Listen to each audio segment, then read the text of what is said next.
Барлықтарыңызға қайырлы күн достар, менің каналыма қош келдіңіздер. Бүгін сіздерге сары майдың пайдасы туралы ақпараттармен бөлісетін боламын. Видеоны соңына дейін қарап, менің каналыма тіркелуді ұмытпаңыздар. Сары май ол тарихтан бері ата-бабамыз күнделікті тұрмыста пайдаланып келе жатқан, қоректік қуаты мол, шипалық қасиеті зор, ұрпақтан ұрпаққа жалғасқан қасиетті азықтардың бірі. Бұл күндері осы киелі астың қадірі кетіп, таза, табиғи қасиетінен айырылып барады. Сары май өзінің қоректік құнымен адамзаттың қажетін қанағаттандырып қалмастан, шипагерлік саласында да өзіндік рөлін әйгіленіп келеді. Мысалы, адам денесіндегі қан қоюлық байқалса, таңертеңгі аста сары майды қалыпты деңгейде тұтынса, денедегі қан түйіршіктерін ыдыратып жібереді екен. Сары майды үздіксіз тұтыну қан қоюлық ауруының алдын алып қана қоймай, қантты несеп ауруына ем болатын шипалы дәрі есептеледі.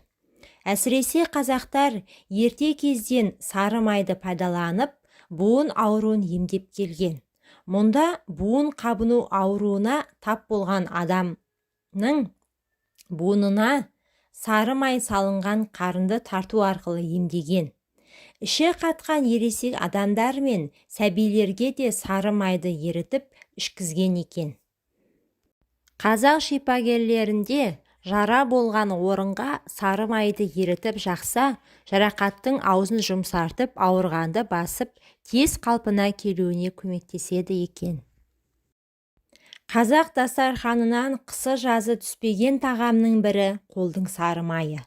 Астың да, нанның да дәмін келтіретін майдың арнайы ерітілген түрі әсіресе қыста ерекше сұранысқа ие. Кейбір жерде күйдірілген деп аталатын бұл сары майды емдік мақсатта да қолдануға болады. Тең мөлшерде балға араластырылған күйдірілген сары май иммунитетті көтеретін мықты табиғи құрал. Ол үшін таңертең жылы сүтке араластырып, аш қарынға ішсеңіз болғаны.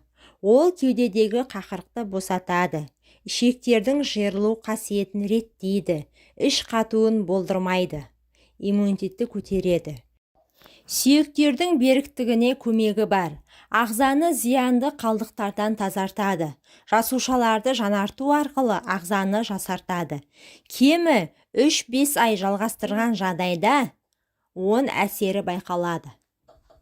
Қазағымның қыстыгүні суықтап қалған балаға беретін ең бірінші дәрісі де осы май қосылған сүт екенін білеміз.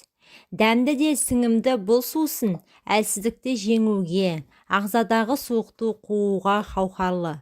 Бал қосылған қолдың сары майы жүйке жүйесіне де оңды әсер етеді. Жасы 60-тан асса да бетіне әжім, шашына ақ түспеген, көзі өткір, тісі сау, қимыл қозғалысы еркін үнді бишілерінің бірі Ресейдің әйелдерге арналған бағдарламасына қонақ болған екен.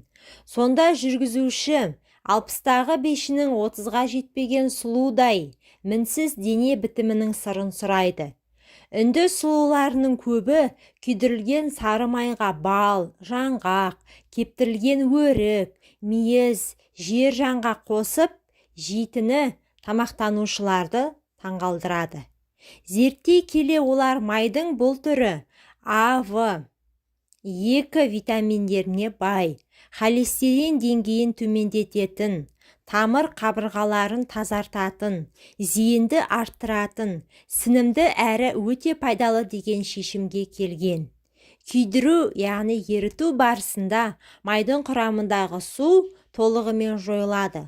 Сондықтан май ағзаға іркілмейді, қайта ішек пен асқазанды тазартады. Айтпағымыз, суық маусымда күнделікті таңертең сүтке 50 грамм күйдірілген май қосып ішуді әдетке айналдырыңыз. Пайдасы шаш етектен.